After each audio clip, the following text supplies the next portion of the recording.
Hoje o mercado está olhando para outros fatores. Lembrando que hoje o mercado está um pouco mais ameno.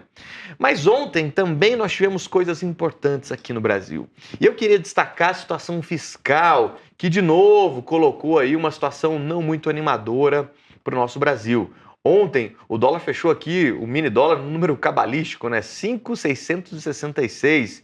Mas foi o maior valor do dólar, o maior patamar do dólar nos últimos 2 meses. Não à toa, observem os nossos DIs aqui, como eles fecharam forte também, simplesmente fecharam na máxima do dia. Justamente com algumas situações bem específicas. Ontem, a gente viu a Simone Tebet comentando sobre algumas questões particulares, sobre a questão do salário mínimo. A Simone Tebet deu um discurso bastante animador ontem, mas ela disse coisas bem específicas. Por exemplo, o Lula não vai negociar sobre o aumento de salário mínimo e aposentadoria. Isso é inegociável, segundo Lula. Os ministros que se virem para encontrar outras soluções. Então, no que tange aí ao aumento do salário mínimo real, ao aumento real do salário mínimo e ao aumento real das aposentadorias, isso não vai ser discutido, mesmo que isso cause um transtorno grande lá na frente, tá? Isso é uma fala do Lula, ele não vai arredar o pé disso, segundo a Simone Tebet, só que isso acaba gerando uma incerteza fiscal muito grande. E olha aqui, até separei uma matéria da Folha de São Paulo mostrando que a incerteza fiscal está levando o governo a pagar o maior juro da dívida pública. E olha que estratégia ousada e arriscada o governo está fazendo. Ele está vendendo muitos títulos de curto prazo, mas com uma taxa muito alta. Pessoal, dá uma olhada aqui na expectativa do CDI, ou basicamente a expectativa da Selic, que são os DIs. A gente está falando aqui de um DI 27 a quase 13%. É com essa taxa que o governo está se financiando. É uma taxa bastante alta e que deixa a situação fiscal ainda mais complicada. O governo está emitindo título, NTNB, por exemplo, a uma taxa muito alta, só que uma NTNB curta. E esse refinanciamento está ficando caro e muito caro.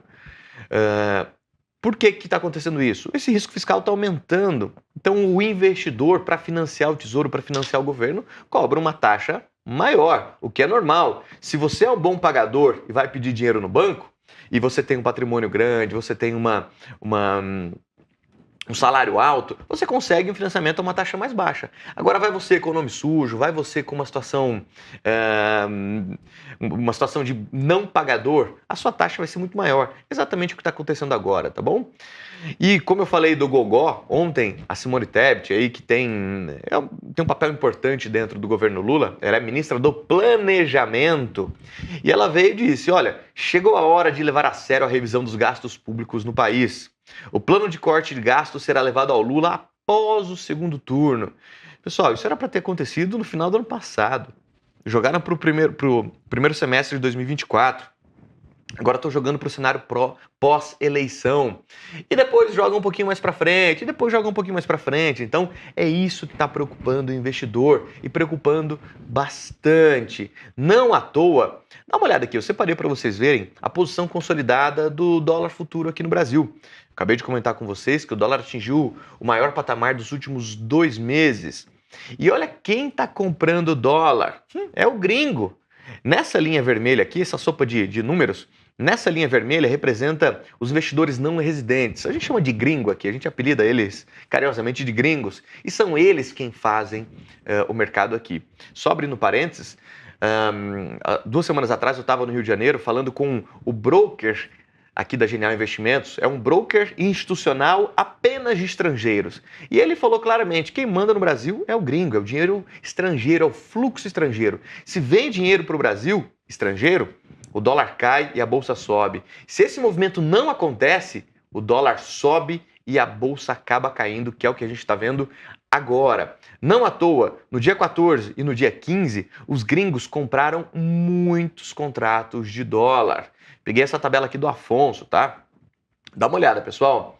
Na segunda-feira, desculpe, os gringos compraram aí 59 mil contratos de dólar. Ontem, compraram 102 mil contratos. O saldo deles está bastante positivo e eles continuam comprando.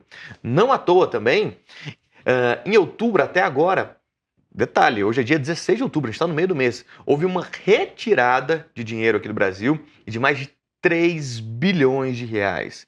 E no saldo acumulado do ano, esse saldo ainda está em 31 bilhões de reais. Agora, essa imagem aqui acho que representa bem esse saldo e esse fluxo de investidores estrangeiros na Bolsa, tá? Olha que interessante. A gente, até o mês de junho, vinha tendo aí uma retirada de dinheiro. E no mês de julho e agosto, houve um certo otimismo. A gente ouviu questões muito bonitas sobre a situação fiscal. Tivemos uma pontinha de esperança de que o governo fosse cumprir uma agenda fiscal de uma forma mais interessante. E aí a gente viu a Bolsa Brasileira aqui renovando máximas do ano. E vimos também o dólar caindo forte. Isso em julho e em agosto. Essas barras aqui acima do zero. Só que agora, em setembro, dá uma olhada. A gente está tendo uma retirada de dinheiro do Brasil e uma compra de dólares. Agora, em outubro, a gente está no meio do mês e já estamos quase batendo o mês passado inteiro. E a situação tende a permanecer assim, a não ser que esse discurso aqui se torne real, a não ser que a situação fiscal melhore, a não ser que, após o segundo turno das eleições, que vai ser muito em breve, a gente tenha aí um planejamento de corte de gastos, um plano de corte de gastos sendo enviado ao Lula e ele concordando, tá? Isso é bastante importante, certo? Então, enquanto esse cenário aqui não se reverter, a gente tende a ficar com o dólar onde a gente está olhando para ele agora. Dá uma olhada, pessoal. Vou colocar aqui o nosso dólar no gráfico diário. Isso aqui é o mês de outubro, tá? Dá uma olhada no gráfico diário do mês de outubro. O dólar praticamente subiu em todos os dias aqui, tá? Estamos falando aí de 16 dias, 15 dias, né, de mercado, e o dólar subiu em praticamente todos eles, atingindo patamares bastante altos. Tinha tudo para ter um dia, pelo menos uma semana boa ou um mês bom, mas não é o que está acontecendo justamente pelas questões fiscais, certo?